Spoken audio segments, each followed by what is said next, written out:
back to our Waxahachie Indian podcast. I'm Ken Roberts, and our final segment, we want to discuss the legacy and tradition of Waxahachie Indian baseball, and who better than to join once again our coaching panel, Coach Mike Turner, Coach Tracy Woods, and Coach Bill Midkiff. They have coached 42 of the last 50 years, going back to 1969 here at Waxahachie Baseball. I want to read some names. It'd be interesting to see how many of these names you guys might recognize, because I didn't even know some of those. But according to the Baseball Almanac, here are some major leaguers that played from Waxahachie, who played in the major leagues.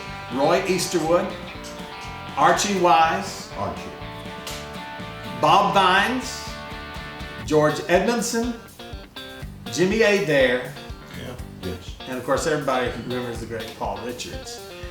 That goes back to 1921 all the way through 1946 with Paul Richards. And the legacy of those guys and what they contributed to the Indian baseball program. Of course, we all, if you've been around this part anyway in Indian baseball, A.A. Scott had that great team that won 66, 67 games. It's the longest streak, high school streak still in the state of Texas, and the seventh longest in the nation even to this day. So let's talk tradition and legacy. When I say the legacy of Waxahachie baseball, Mike Turner, what does that mean to you? You know, that is something that you could start now and continue to talk until time runs out, because I think for me, the legacy really started when you heard the name Paul Richards, when you saw him on TV coaching the Baltimore Orioles, when you saw him with the Astros, with the Braves, and then a consultant with the Rangers. But I think it goes a little bit deeper than that when you talk about locally with Coach A.A. Scott and all of those coaches, Coach Finus Turner, Coach Bill Borgers, all of those during that time that created this tradition, this baseball tradition in Waxahachie. Tracy, you're the current baseball coach here. For Tracy Woods, what does legacy mean in Waxahachie Indian baseball? Well, like I said earlier, it's the ballpark itself is a historical marker. I don't know many that are that you have that. We talk to our kids consistently about the people who come before us. The legacy that's out there is pretty obvious. I knew, I remember telling Coach Turner when we were making that run in 2008, I said, we're just trying to take care of it. We just want to take care of what was here before we got here. Is what we want to do. But it's pretty obvious what it was. It's well respected all over the state. And you mentioned I got a funny story. My son and Coach Webb, Matt Webb, had this job before I did it. He left, and when I took the job, our sons were the same age, and our sons were playing fall baseball together. So I would see him every Saturday. And I said, Matt and I were friends, and I said, man, I want you to know I got a problem. I got a bone to pick with you. He said, what's that? I said, you did not tell me that when I got there, they invented baseball in Waxahachie. That's exactly the way I feel about it. So it is, and it's I tell my coaching partners it's a double-edged sword. I'll never forget. We come back from playing for the state championship, and I go to a fish fry at Coach Mickens' house. And there's three old timers, and to this day I don't know who they are. I do not know how they had big old cowboys, had cowboy hats on. They all three kind of surrounded me there. He says, Coach, we want you to know that we know you did as good as you can do, and there's always the next year. We had just played for a state championship. We didn't win it. But I got home and told my wife, I said, it's going to be a tough go here. But yeah, there's a lot of legacy here for sure. Coach Bill Midkiff. I think the players that I had during my time here really bought into the legacy. Heart and soul, they knew what it was about, knew what winning was about, and they didn't want to have their name linked to anything but success. And they were going to do whatever it took to get there. When the cameras weren't rolling, you were saying something I thought was pretty cool that I wanted to be sure we get on the podcast. And say what you were telling us about if you walked downtown and sat on any of the I'd just be willing to bet you a lunch that one of us could go downtown and sit on a park bench there by the courthouse and in no time at all, somebody would come by and tell us a Paul Richards story, a Waxahachie Indian story, a Waxahachie Richards Park story. I mean, in no time. You're not gonna have to wait all day. And Tracy was talking about that, Coach. I know, being born and raised in Waxahachie, you've seen that as a player and a coach. Well, certainly, and I go back to the community. If it rained, we might have 25 fans that come to see if the ballpark is too wet to play. Tell the helicopter story. Well, now that actually came a little after me, but one of the good community people, Coach Gene Burton's time, field was too wet. They arranged a helicopter to come and hover over the field to dry it out because of the Norton game. But I can still remember Mr. Rohr, Mr. Laxity, and Mr. Porterfield, and many others coming and sticking their head through the fence as we were working to dry out the infield and saying, "Hey, Coach, game tonight? Hope so." And they would be back, and so would many others. But the helicopter story, I mean, I think had 200 people that drove down here just to see the helicopter work. Another important part when we talk about a winning tradition and long-time tradition of a baseball program like Waxahachie has is the involvement, obviously, by the district and the commitment that makes. Tracy, talk a little bit about that and the support that Waxahachie Baseball gets from the school district. Well, our RBI club is second to none, and that's where it starts for us. Is those guys do a fantastic job, and they've all been a part of the program, but they don't have kids in the program currently. You know, they do it because they love the sport, and they love the game, and they love Waxahachie. And I couldn't replace those people that we have with 28 people. They do a fantastic job. I tell people, Russell just never tells me no. When I ask him, hey, we need this or need that, and our parents do a good job of all that. Our athletic director supported us. I've never had a superintendent that didn't support us. We got Mr. Collinsberry right out here. That's who hired me. But they've always been very supportive the whole time. Like I said, it's a double-edged sword. Now that community, like them old timers telling me, they didn't hold it against me, you know. So, but they want you to win. They want you to win and be successful. Coach Midkiff, we know for a lot of communities, there are certain sports that are second thought or second tier sports, the way a lot of schools treat them.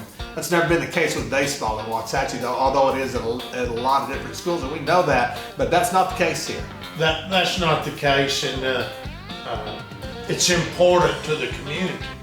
And those school people, the board members and things, they're elected by the community, and don't think they won't express their opinion on where it ranks.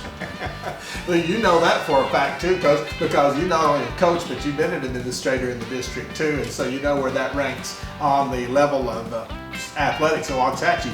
It's way up there. Well, it certainly is, but I think that's the community feel. Every sport in season is a sport that's that's supported by this community 100%. I want to go back to the RBI club and say, parents, yes, Bill Doolin was a one-man RBI club that really got things started when you talk about RBI club, because even though he had sons that played in it, he might not get to see many games, but he was the original founder, I think. Bill, you might. I think that's exactly right.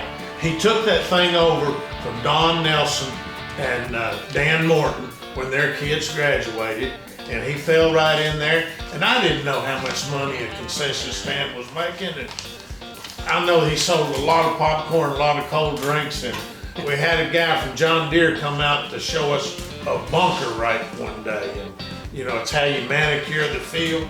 And we're sitting there talking, and Mr. Dillon said, "You like it?" And I said, "Yeah, sure do." And the guy said, "How much is it?" Mr. Dillon said, "How much is it?" He said, $7,200. He said, "We'll take it." I thought, looky here. He actually started. That's a lot of popcorn.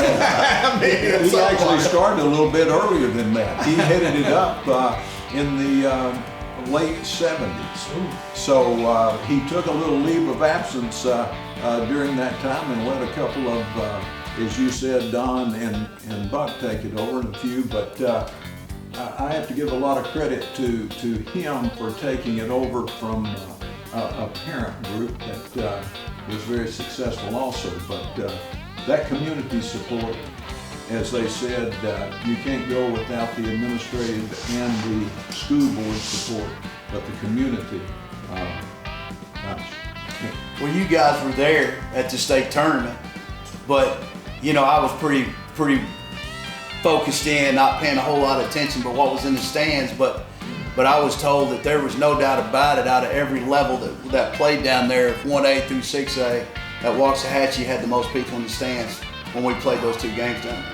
And incredible. I think about the little run Cota went on in that 08 semifinal game, and the sound after his bases got loaded, then he struck out the side, that last strike. That was all a plan. That was a plan. Yeah, you intended for it to be that way. It was deafening. But it was that way in 88 and 99. Back that 99 final out against Grapevine in the regional final was one of the most deafening noises I've ever heard before. And Coach Turner, I can remember being at a DeSoto game that pretty much is for the district title here, 76 I think it was, where it was another one of those people hanging off the rafters, and that last out of that ball game thinking, you can't even hear yourself think because it was so loud. That's the support that Indian fans have always given the baseball program here, though. Still there. It hadn't changed, and it was here way before I got here. A little introspection to wrap things up.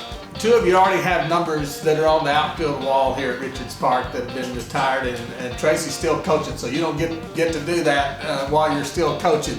But that being said, I'd like for all of you just not to rank where you feel like you belong in the legacy of this program, but tell me what it means to each of you to be part of the tradition and legacy of Waxahachie Baseball. Coach Meeker? Well, like I said earlier, I don't know where my life would be without it. I mean, I think about it all the time. Yeah, like I said, I've called Ken up at work and said, hey, I'll tell you what, everybody wants to know who was the best pitcher, who was the best catcher. I said, the time I was here, you pick a team and I'll pick a team, and let's see who's got the best team. Yeah. It's just, and I just want to be right there with those guys. I was thinking yesterday, I said, I can't think of a guy that played for me that sometime or another I couldn't have strangled him. But right. Today, I would love to give them all a big hug and tell them thank you for carrying me around. Coach Turner, your past players are part of that legacy. The reason why that number 19's on the outfield wall. Talk about that. Well, it would almost make you tear up to let the emotion go, but each team, each player, what they meant is like family, and the community, teammates that you have, the community members, it's a family. But certainly, each one of those players that I had the opportunity to be around, family, made me much better as a person. Coach Tracy Wood, even today when we have X's Day, to see those guys come back that played for all of you guys, some of those have gone on to become coaches and played at different levels, but that is an indication, and like I said, you're still going and adding to what that'll be, but just to be part of it. Well, it's about relationships. We know that. There's good baseball players everywhere, but it's about relationships. We know that, and like I told you, I'm just trying to take care of it. The Alumni Day is a big deal to me.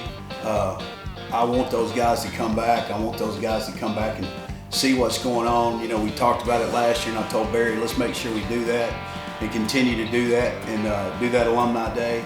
But I enjoy that, and I enjoy being a part of that tradition, just a part of it. And I think one other thing, Ken, and I know you're trying to That's close okay. it up, but just to say, I think those that you've had the opportunity to coach that have gone into the profession, that have gone and coached maybe because of something that was instilled in them is a big plus also. That Because is the legacy, tradition isn't it? Yeah. does carry on. I counted the other day and I got 7 Wow. coaching right now. I just happened to count them because I was thinking about it, because one of them called me about wanted me to do wanted me to make a call for him, and I started counting. I said I got 7 of them, and some of them are even principals now. And we don't hold that against them, but they've even become principals, you know. 15. Wow. I don't know, and I was just sitting here thinking, and I said, man, I'm gonna say this, and I'm gonna leave somebody out, but yeah, you got Brandon Hankins and Heath Autry and Bubba Jackson and Jeremy Walker. Yes. I mean, those guys are all coaching and with much success. And Greg Reed and Todd Alexander are both alumni of Waxahachie football and baseball. And that speaks, I think, to what we're talking about, the traditions. You look at Steve Howell that's still coaching, and you look at many others from that standpoint. Phil Turner that's still working in a way. So you know, there's a lot of those that have gone on and added to the tradition, but they've taken really a little bit of Richard's part to wherever they've gone. Well, we certainly thank you for joining us for this podcast. Hopefully you've been able to get a sense of what the legacy and tradition of Waxahachie Indian baseball is all about. Thanks again to the Waxahachie RBI Club for making this possible. This is a copyrighted broadcast of KBEC Classic Texas Radio.